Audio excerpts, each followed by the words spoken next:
Welcome to EnglishLab Channel. Tune in to natural fluency.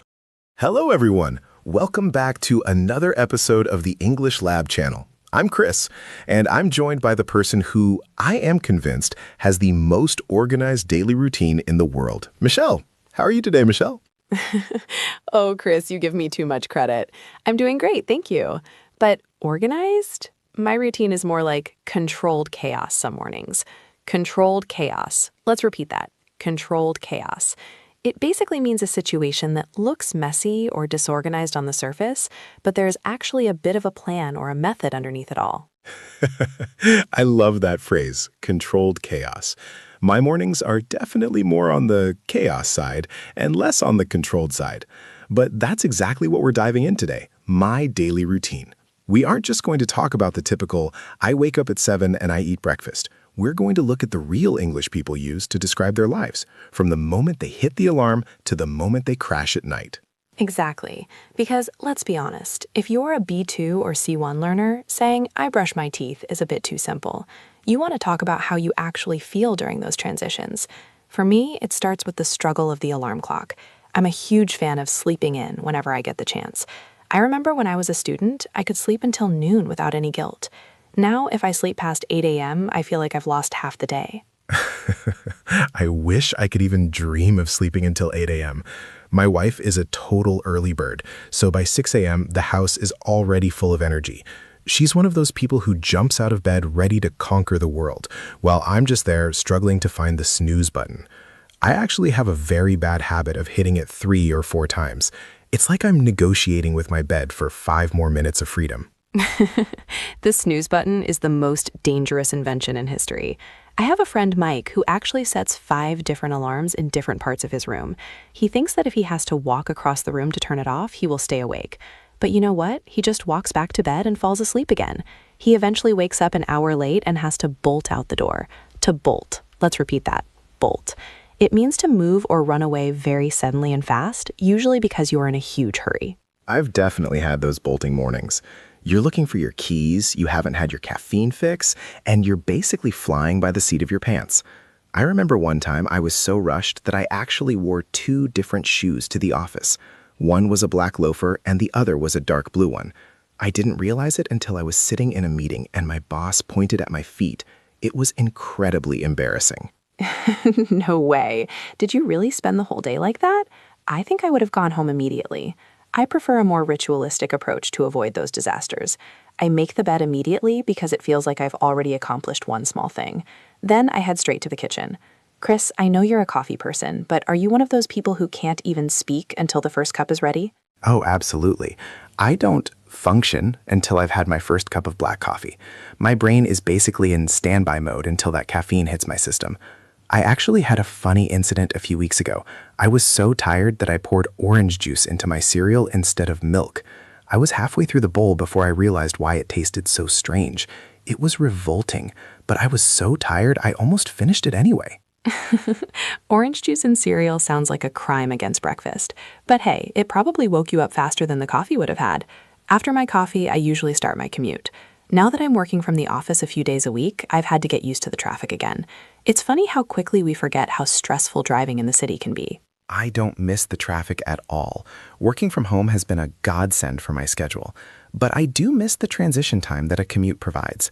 I used to use that hour on the train to catch up on my reading or listen to audiobooks. It was my way of separating home Chris from work Chris.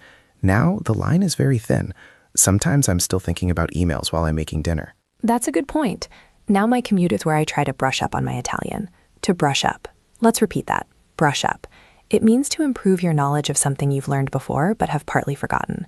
I lived in Rome for a year when I was younger, but if I don't practice, I lose it. It makes the 40 minutes in the car feel much more productive. That's a great way to use that dead time. Once I actually sit down at my desk, the real work begins. I try to start with deep work, focusing on my hardest projects first while my brain is still fresh. I turn off all my notifications and just tune out the world. I find that if I check my email first thing in the morning, I get sucked into other people's problems and I never get my own work done. I wish I had your discipline. In my office, there's always something going on. My coworker Gary is a total chatterbox. He'll come over to talk about anything: his dog, his new air fryer, the weather, and suddenly 30 minutes have disappeared. Gary is a lovely guy, but he doesn't have a stop button. It's so hard to get into the zone when Gary is describing his breakfast in detail. Everyone has a Gary in their life. In my last job, I had a boss who would schedule quick syncs that lasted 2 hours. I usually put on my noise-canceling headphones now. It's my universal do not disturb sign. If I don't do that, I find myself answering messages all day. It's all about protecting your headspace. Headspace is so important. By the time lunch rolls around, I feel like I need a total reset. I make it a point to step away from my desk. I used to eat while typing, but I realized I was never actually resting. Now I go for a quick walk around the block. There's a small park near my office, and even just seeing some trees for 15 minutes helps me recharge. I'm the same way. Even if it's just 10 minutes, the fresh air makes a huge difference. I usually whip up a quick sandwich and sit by the window. My brother, however, is the opposite. He's so busy that he often forgets to eat entirely, and then by 4 p.m., he's absolutely famished. He gets hangry, hungry and angry at the same time. Oh, I know hangry very well. My sister is the same. If she hasn't eaten by 1:30 p.m., you shouldn't ask her for any favors. But that leads us into the most difficult part of the day for many people, the afternoon slump. My energy just disappears around 3:30 p.m. I start staring at the computer screen and nothing makes sense anymore. The slump. Let's repeat. Slump. In this context, it's a period during the day when your energy levels or your performance drop significantly. I usually fight the slump with a very cold glass of water, or if I'm lucky, a 20-minute power nap. I know some people think napping is lazy, but for me, it's like hitting the restart button on a computer that's running too slow. If I took a nap at 3 p.m., I wouldn't wake up until the next morning. I don't know how you do it. I just have to power through until the end of the day. And speaking of the end of the day, I've been trying to be much stricter about wrapping up on time. When I was younger, I used to stay late every night thinking it would make me more successful, but I just ended up burnt out. That's a lesson we all learn eventually. It's hard, especially when you work from home. The lines between office time and home time get very blurry. I've started a ritual where I physically close my laptop and put it in a drawer at 6 p.m. It's my way of signing off mentally. If I can see the laptop, I'm tempted to check just one more thing. That's a great habit. I usually head to a yoga class right after work. It helps me decompress. To decompress. Let's repeat. Decompress. It means to relax and release all the stress and pressure after a long or difficult period of work. It's like letting the air out of a balloon. When I'm in that yoga room, I'm not Michelle, the project manager. I'm just Michelle. I'm more of a hit the gym and lift heavy things kind of person to decompress, but yoga sounds much more peaceful. After that, it's all about the evening routine. My wife and I usually cook together, which is our time to talk about our day without any screens around. We made a rule: no phones at the dinner table. It was hard at first, but now I love it. That sounds lovely. My evening is a bit more solitary. I love to unwind with a good book or a documentary. I try to stay away from social media at night because I find that scrolling just keeps my brain too active.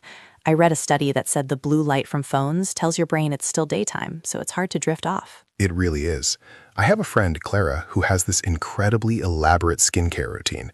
It takes her nearly 40 minutes every night. She has cleansers, toners, 3 different serums, and a special night cream.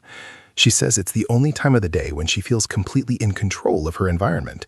It's her way of preparing her body for sleep. I can respect that. Whatever works to help you unwind. Let's repeat, unwind. It's another way to say relax or let go of tension after a period of work or excitement. For me, it's a hot cup of herbal tea and some light music. I also like to write in my journal for 5 minutes, just to get all the thoughts out of my head and onto the paper. By the time 10:30 p.m. rolls around, I'm usually ready to hit the hay. My brain starts to shut down, and if I'm watching a movie, I'll probably fall asleep in the middle of it. My wife hates it because she wants to discuss the plot, and I'm just snoring on the sofa. I've missed the ending of so many great films. I'm the opposite. I'll stay up way too late just to see how a story ends, and then I regret it the next morning when the alarm goes off at 6:30 a.m. It's a vicious cycle. Let's repeat that. Vicious cycle. This is a situation where one problem causes another, which then makes the first problem even worse. You stay up late, you're tired, you drink too much coffee, and then you can't sleep the next night. You just described my entire 20s, Michelle. It really is a vicious cycle. But honestly, as I've gotten older, I've realized that a routine isn't about being perfect. It's about creating a structure that supports your goals. Some days are just going to be messy, and that's okay. You have to be kind to yourself. Exactly. And it's about being flexible. My routine on the weekend is completely different. On Saturdays, I have a no alarm rule. I wake up when my body wants to wake up. I usually go to the local farmer's market and just take my time. It's the only day of the week when I'm not looking at my watch every 5 minutes. Weekend routines are fascinating. I actually find that if I don't have some structure on the weekend, I feel depressed by Sunday evening. I need to do at least one productive thing, like mowing the lawn or washing the car, to feel like the weekend was a success. If I just sit on the couch for 2 days, I feel sluggish. Sluggish, that's a great word for that heavy, lazy feeling. I agree, you need a balance. But for our listeners, I think the most important thing we can say is that your daily routine is actually your best friend for learning English. You don't need to sit at a desk for 3 hours to improve. That's a gold nugget of advice right there. A gold nugget. Let's repeat. Gold nugget. It's a metaphor for a small but extremely valuable and useful piece of information or advice. Consistency really is the secret to fluency. If you spend just 15 minutes a day doing something in English, you'll see results much faster than if you study for 5 hours once a month. I totally agree. And you know, Chris, as we're getting ready to close today's episode, I think it would be helpful to quickly recap the main things we've talked about. We've covered a lot of ground today. That's a great idea. It's always good to summarize. So first, we talked about the morning chaos. We discussed how people like me struggle with the snooze button, while early birds, like my wife, are ready to go. We also learned that word bolt, when you have to run out the door because you're late. And don't forget your orange juice in the cereal. That's the most important lesson of the day. Check the carton before you pour. But seriously, after the morning, we talked about the commute and how to use that dead time to brush up on your skills. Whether it's Italian for me or audiobooks for you, it's about making that time work for you. Then we moved into the workplace. We talked about deep work and headspace. I think the big takeaway there was the importance of setting boundaries, like using noise-canceling headphones to avoid the Garys of the world. Gary, if you're listening, we still love you, but we need to work. Poor Gary. And then we hit the afternoon slump, that moment where the energy just drops. We discussed your power naps and my way of powering through.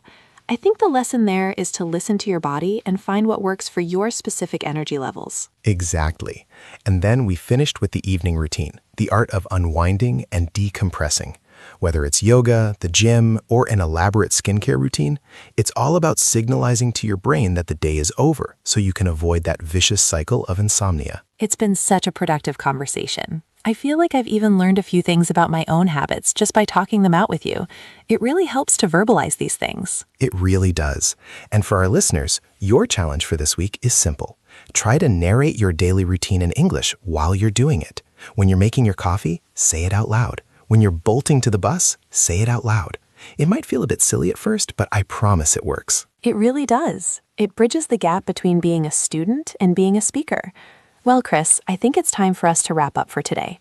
To wrap up. Let's repeat. Wrap up.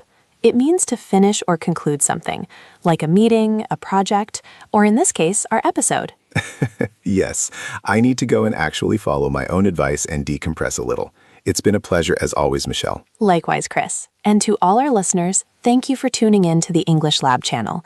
We are so happy to have you as part of our community. Don't forget to subscribe, leave us a review, and tell us in the comments, are you an early bird or a night owl? We want to hear from you. Keep practicing, stay consistent, and we'll see you in the next episode. Until next time, everyone. Bye. Goodbye. Thanks for tuning in. Keep practicing, keep connecting, and don't let your fluency fade to static. Leave us a comment with your stories, hit that subscribe button to join our community, and turn on notifications so you never miss an episode. See you in the next broadcast.